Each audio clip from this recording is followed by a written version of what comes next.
Making India play along, right? That's our topic for today, and this is something that Hotstar put out a day after the IPL ended in Indian dailies, writing Indian newspapers across the country, and some of those numbers are staggering, right? 202 million people watched the IPL on Hotstar. Overall, 600 million odd people watched the IPL.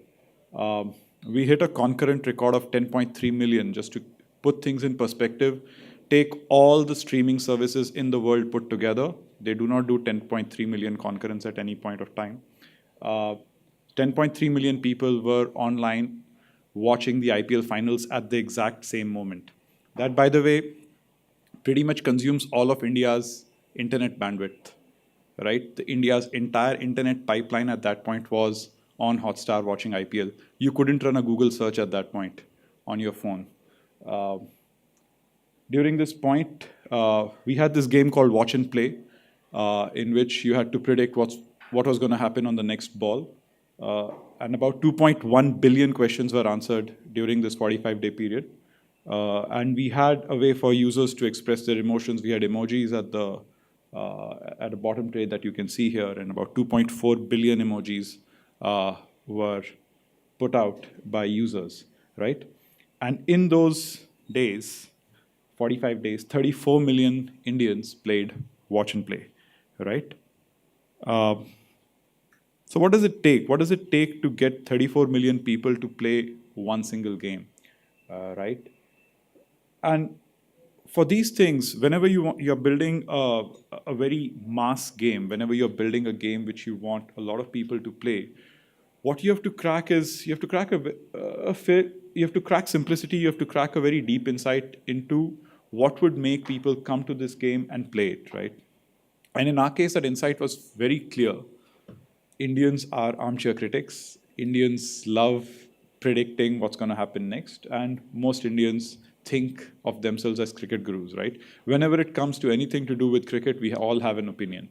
So how could we tap into that sort of emotion? How could we tap into this one particular bit that Indians will have an opinion if it's the game of cricket, right? And this reflected not just in our design choices and in the way we built the game, but it also reflected in the way we marketed the product, right? So not sure if how many of you remember this.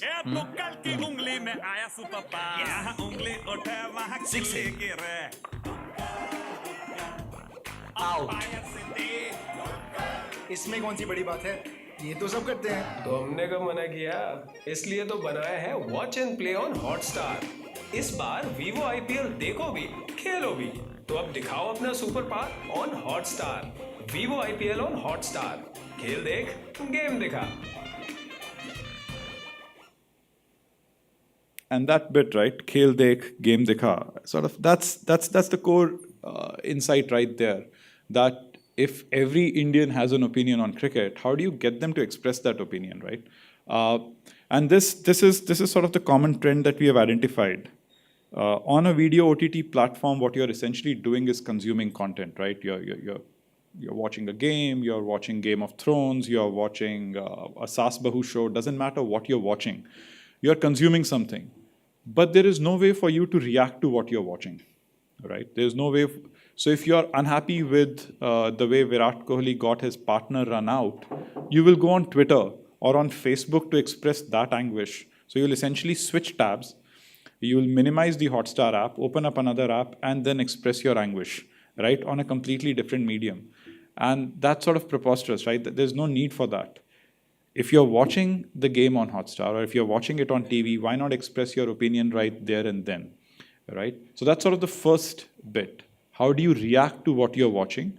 So if there's a death in Game of Thrones, right, and you want to say, how could they kill Jon Snow? Is there a way for you to express it there and then so that when your friends are watching Game of Thrones, they know how Anshu reacted to that death or how you reacted to that death, right? And then the third thing, there's a third layer. So sort of there's consumption, there's reaction, and there's a third layer, which is interaction. Why are we watching some random guy play Kaun Banega Crorepati on television, right? Like, why do we care if somebody is going to win $1 million? We want to win $1 million, right? So how do you get the entire country to play along, right? Long gone are the times where you will see somebody sitting in a studio asking questions to someone, and it's a very passive form of entertainment. Why the hell do I want to see somebody else make money? I want to make money, right?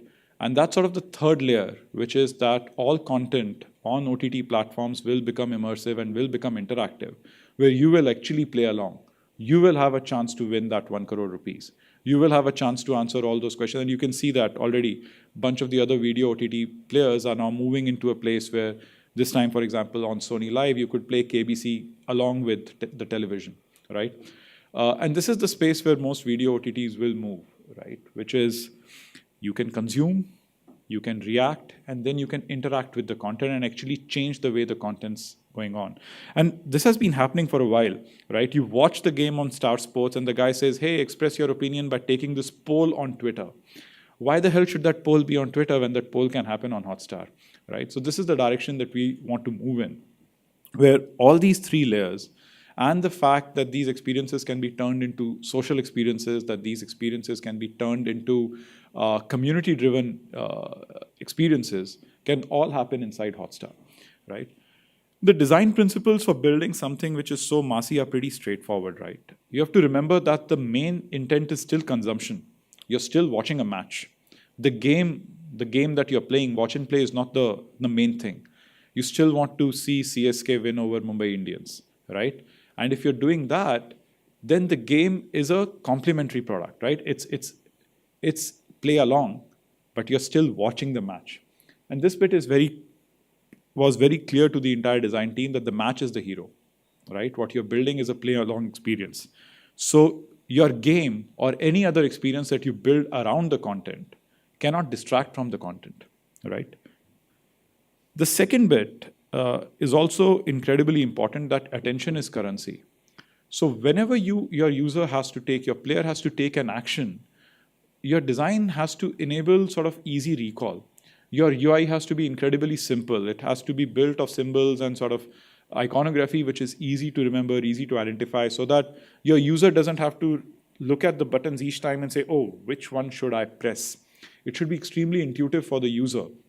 So in that split second that they will take their eyes away from the match and towards the game, taking decisions on that game should be super easy. So building out your design in a way that attention is the currency. This is true, by the way, of all games, right? But it's more true of games which are sort of play-along experiences and which are add-on experiences to something else which is core, right? So using all this, what we came up with was, could we have the lights turned off? I'm not sure how clear the screens are. So you had, in portrait mode, you could see the video on top, and you could play along. So the moment a ball was about to be bowled, you'd get a question, what's going to happen on this ball? And you had the option of predicting, okay, it's going to be out, it's going to be a boundary, or it's going to be 0, 1, 2, or 3, right? And this whole thing has a simple red timer running at the bottom, right? So you know there's time pressure because obviously there's no point of giving your answer after the ball has been bowled. So every user had about 10 seconds to give this answer, right? Once your answer is locked and after the ball is resolved, you immediately find out what really happened, right? So the core loop is pretty simple and straightforward, right? It's not the most difficult game, but we'll talk about what are the challenges of building a game like this in a bit. The other big thing we did was, when you have to build a mass game, you have to give sort of very clear incentives to people, right? So we had daily rewards, so the people who would be on the top 20 leaderboards had prizes to win. There was a very simple leveling up curve. Every time you leveled up, you got prizes. You got coupons for Paytm, you got coupons for Big Bazaar, you got coupons for ordering pizza.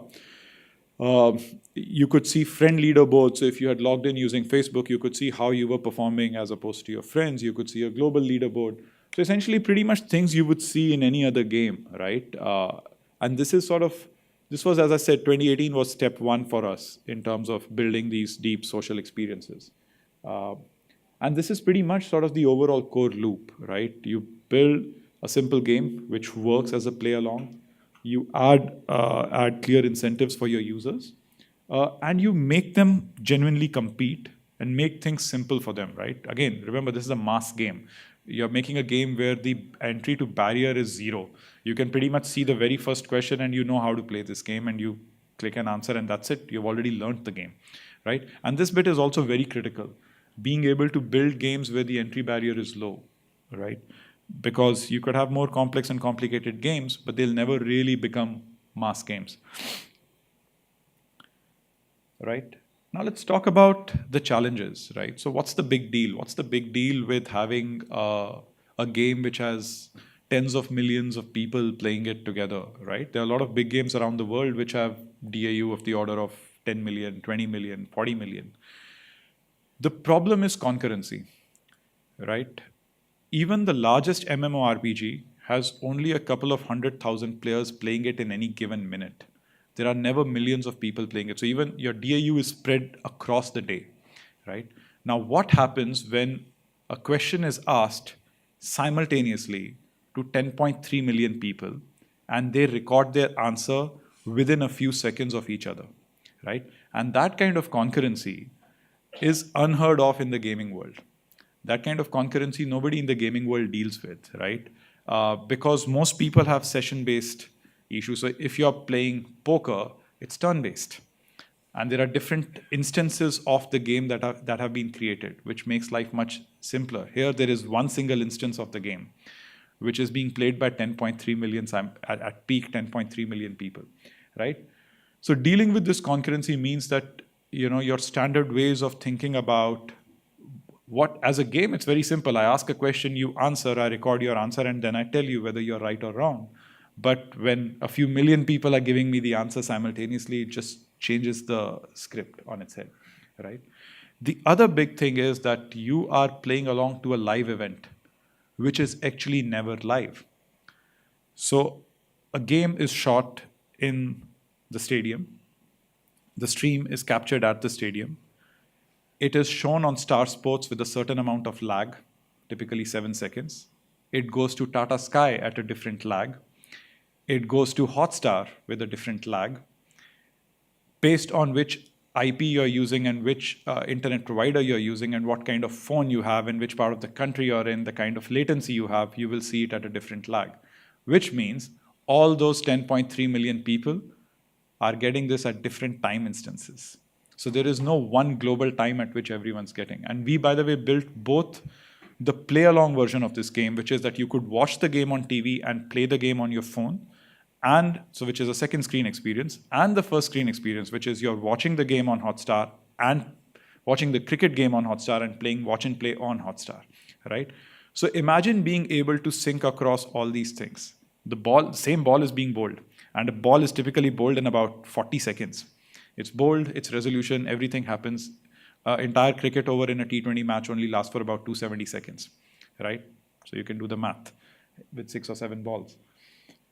And this bit means that you're not only dealing with insane concurrency, but you're also dealing with these time sync issues, right? Where different video streams are at different times. So if your user's watching it on Tata Sky and playing the game on the Hotstar app, you have to do a different time sync. If they're watching the game on the Hotstar app, you have to do a different time sync. If their provider, if they are in the Netherlands, they are in some part of the country where there are insane latency issues and really poor 4G connectivity, the time sync changes, and you have to make sure that the game works for all these people, right? So those are the kind of challenges, and which is why, while the game itself is simplistic, the kind of tech that's required to build something like this, and then run a game which is pretty much running along with a video which is pretty much consuming the entire country's internet bandwidth, leads to some insane challenges, right? And these are the kind of challenges we are still solving, because in 2019, we'll have both the IPL and the World Cup on Hotstar and on Star Sports, right? So there's going to be 4 months of non-stop cricket, starting from mid-March to mid-July.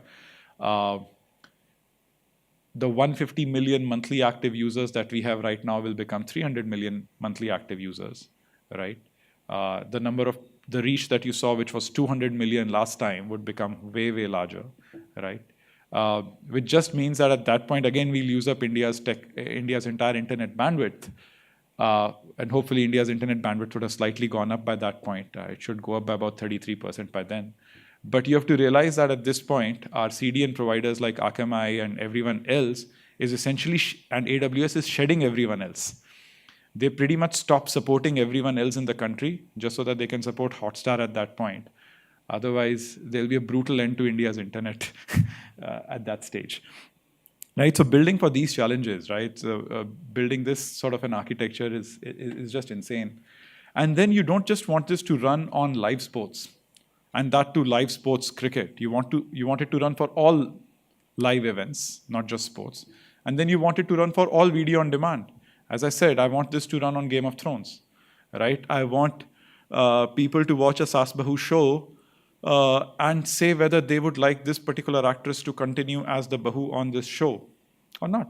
Why not? My job is to enable this for any kind of content creators in our Star network, and for them to be able to run events like this, do a simple voting exercise. So there's like a reality show where you have to vote for the contestants. Who do you keep in? Who do you ouster?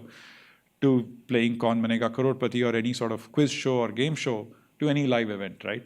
So the architecture then has to support multiple versions and multiple instances of these very, very heavy concurrent periods, right? Simultaneously. Because it's very possible that you have a large quiz show happening at the same time as, say, an IPL semi-final. So yeah, so I think from a future perspective, things are pretty clear for us. The sky is the limit as far as the kind of things that we can create on Hotstar. We definitely want to double down on social. Cricket is a game which is enjoyed with your peer group, which is enjoyed as a as a community-driven event. We want to give that sense of you sitting in a stadium and watching a game, even though you might be doing it in the confines of a car back from work to home and watching Hotstar on your phone, which typically is the case, right? So we'll be doubling down more on social this year. You'll have things like co-watching experiences, where you can connect with your friends and all of you can watch a live stream together, or you could watch a video on demand together, or you could watch, say, an episode of Game of Thrones at different times and still know how your friends reacted to that particular episode of Game of Thrones. Specifically for the watch and play game, we are working on a different format of the game which sort of works both for short-term gameplay and long-term gameplay, right? So of course, the overall tournament lasts for 45 days and you want people to play for the entirety of 45 days. But there are different types of viewers on Hotstar, right? There are people who can only watch a few overs of a match. So you want to make the game interesting for them. They'll only come and say, watch the end of an innings for 5 overs. You still want the game to be enjoyable for them, the watch and play game. Then there are people who watch the entire match. There are people who watch only matches on a weekend. There are people who only watch games involving their teams. I only watch, say, CSK matches, right? So you want to be able to do all these things and build a game which is enjoyable for people, right? Both for short and long duration play, and is rewarding for them in that, in whatever time they spend. And the third big thing is, as I said, right, there should be no reason for people to go react to what they are watching on a different medium. There's no reason for them to go to Twitter, or there's no reason for them to go to Facebook and talk about the match which they are watching on Hotstar, right? If the entire country is watching it on Star Sports and Hotstar, then I'd much rather have them react to what they're watching. So whether it's with emojis, whether it's with them actually expressing their feelings in different ways. And there are multiple ways of expressing your feelings. You could do text, video, chat, images. So we're trying to figure out these different ways of enabling all these things on the Hotstar platform itself, right? So we are happy, we are here. We've set up a lot of people have been coming to our booth downstairs, which is a VR experience, which people say, hey, what's that got to do with the Hotstar app? It's a virtual reality cricket simulator. But as I said, if that thing takes off, maybe in 2020, we'll enable it across arcades and malls around the country, because it's a nice, deep, immersive experience into the world of cricket, and all you need is that controller in your hand and you can pretend to be Virat Kohli, right? So as far as Hotstar is concerned, we are sort of open to building any of these companion experiences or standalone experiences, both inside the Hotstar app and outside, to enable sort of social gameplay, right? Thank you. Take care. Happy to take any questions if people have. We still have about 5 minutes, 10 minutes. Yeah. Yeah.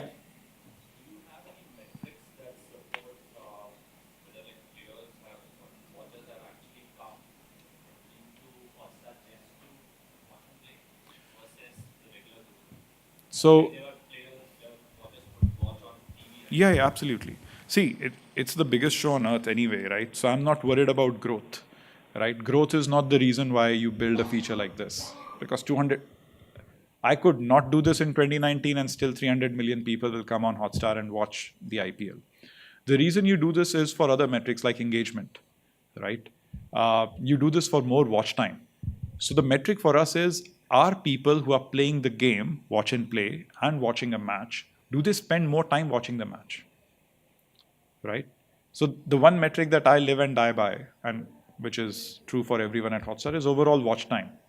On any given day, how many total minutes, millions of minutes, billions of minutes of watch time was consumed, right? And if people who are playing this game watch more than the average user, then the battle is won. So that's the purpose of that. So deeper engagement, and then do they keep coming back? Right? IPL has its own week over week retention as a product. Do people who play the game, do they have better retention on IPL itself? So are they coming and watching more games as a result of this? And I understand there's a chicken and egg problem there. One could argue that causality's arrow could be reversed, but we are fine with that, right? We are okay with that. Knowing that, keeping that in mind that, look, it's possible that the more engaged IPL watcher is playing the game, or the more engaged watch and play player is watching more of IPL. It could work both ways. As long as the overall metric goes up, we are happy. And the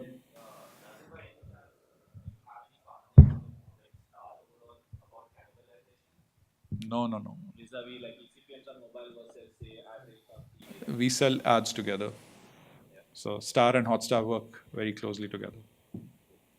The pie becomes, it's like that's a zero sum mentality. If you had a zero sum mentality, then Star Sports would have told us that, hey, don't cannibalize. But if you're trying to make the pie bigger and the pie is getting bigger every year, there's more revenue to be made for everyone, right? So it's not a zero sum mentality. You cannot have a zero sum mentality when it comes to the IPL and World Cup. Right.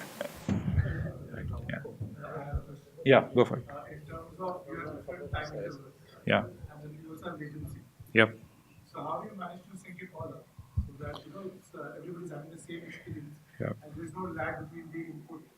So how do you manage to have that entire ecosystem work together? Yeah. So it's complicated, right? Because you not only need to know what kind of first, of course, I think there are two instances of the game, right? One is the second screen experience, where you know that the user is watching the game on television and playing it on the Hotstar app. And there you know, okay, which are the different MSOs like Tata Sky and everyone else, and what is the delay in which we provide the feed to them. The good thing is, because we are the feed providers from the stadium all the way to different people, we know exactly how much delay they are on. All right? So there I can control exactly the delay at which I will also run the game, so that I can sync the game, my watch and play game, along with the stream that this particular user is watching. Right? And there are different ways of identifying which MSO they are on, even when they are on their phone, right? You can identify it using an audio clip. You can identify it using their IP. You can identify it using their location. Issues like network latency and all are more difficult to deal with, because within one city, different parts of Hyderabad itself, for example, people could have different latency issues. So you then try and sort of just make sure that your entire packet size is so incredibly small that it's not going to suffer from latency. So then you think about optimization. You make sure that your message sizes are very small. Your feedback loop is very small, right? Syncing on Hotstar itself is more straightforward, because we know exactly the delay with which we run it on Hotstar. So the first screen experience, you're watching on Hotstar and playing the game on Hotstar, is a little bit more straightforward, right? Yeah. But things get complicated. We also have international users, and then that goes into a completely different territory. We have premium versus non-premium users. Premium users watch it live. Non-premium users don't watch it live. So it's like it's a compounding problem, and it'll keep compounding. So any special example where you solved such kind of issue? Was a bottleneck and What is a blessing in disguise is that a ball takes 40 seconds. cricket is an incredibly slow game, which is the blessing in disguise. If cricket were a faster game, if we were trying to do this for squash or something where every shot takak, takak, takak, you can't sync to that. You know a fast bowler is going to take his run up, slowly bowl. So even if my question to you, what is going to happen on the next ball, is delayed by a second or so, the world won't come to a standstill, mostly because the ball hasn't been bowled yet. The only thing I have to ensure is that the question's 10-second timer finishes before the ball is bowled, so that I can finish the question before the answer is resolved. That's the only issue to solve, right? On a much faster game, I don't think this is a solvable problem at a much faster game. I think it's solvable for the kind of games we Indians love. It's not solvable for the kind of games the rest of the world loves, right? Yeah. Shed some light on. So there was a progression system, as you mentioned. Yep. in terms of Yeah. ball. So what was like the tuning and drop rate, like any benchmarkings, or how did you arrive at the drop rates and the tuning for those So I think numbers? one of the biggest reasons, a point that I missed in my talk. One of the big things we were also sort of dealing with is fraud, player fraud, right? When you're running at such a large scale and you're giving away a lot of real world prizes and prize money, and there were cars up for grab and television sets up for grab. There were people obviously who are trying to game the system and cheat the system, right? You're trying to insert scripts and you're trying to get answers in and just sort of hack the system. The other way, of course, of hacking the system is I'll only say out, out, out, out, out, because out gives me more points. So you have to ensure that your answers are tuned in a way that if the user only gave 0, 1, 2, 3 as all the answers and played for 240 balls in a T20 match and then played across 60 matches by giving the same answer, that they won't win out and get more points than other people who were actually playing better and trying to predict that, oh, I think next ball is actually going to be out and next ball is going to be a 4 or a 6. So one part of tuning actually goes into that. We are actually changing that up this time, where the good thing again, and cricket is a very numbers driven game, right? And there's very clear probabilities to how many dot balls happen in a T20 match as opposed to a one-day match. Across every single T20 ever played and every single one-day ever played, and year by year trend, you just have to go to any of the Cricinfo, CricBuzz or to Star Zone records and just see and figure out, okay, how many dot balls really happened in 2018, right? Or in a typical match. So the good thing is you can do your tuning based on that.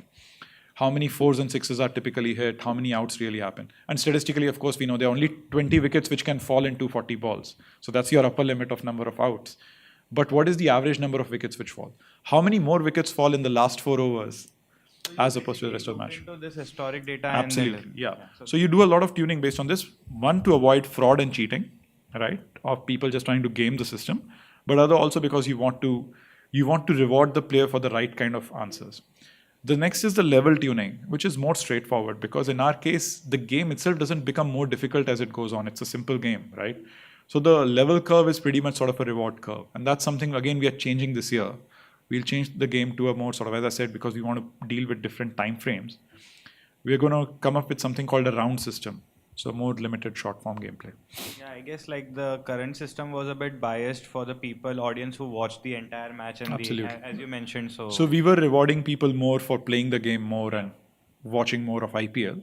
But now we want to make it rewarding for both types of users. Only watch for shorter duration, can only watch 5 overs of a game and play the watch and play for 5 overs. They should also get rewarded. Right. Any other questions? I have another quick Sure, question. go for it. Sorry, guys. No. Yeah, so can you just shed some light on the demography of the user base, the players who are interacting with this game? So It's what was pretty their much- age group on an average? It's Was it concentrated somewhere or was it evenly spread out? It was pretty much, because it's 35 million users, when you start getting into numbers that big, 34 million users, when you start getting into numbers that large, sort of demography disappears. You can see certain trends, of course. So it was, I think, male 18 to 25 was the most represented semi-urban, sort of, which by that I mean tier 2 cities. That was sort of the core sort of user base. But that would not be the only persona, right? Because when that user base is so large, of especially people who watch IPL, and pretty much everyone now watches IPL in India, right? We have 600 million people watching IPL in India. Of them, 200 million are watching it on Hotstar. So that's sort of a significant percentage of our population, So then it's sort of a very widespread of demography. Right. Thank you so much. Take care. Bye-bye.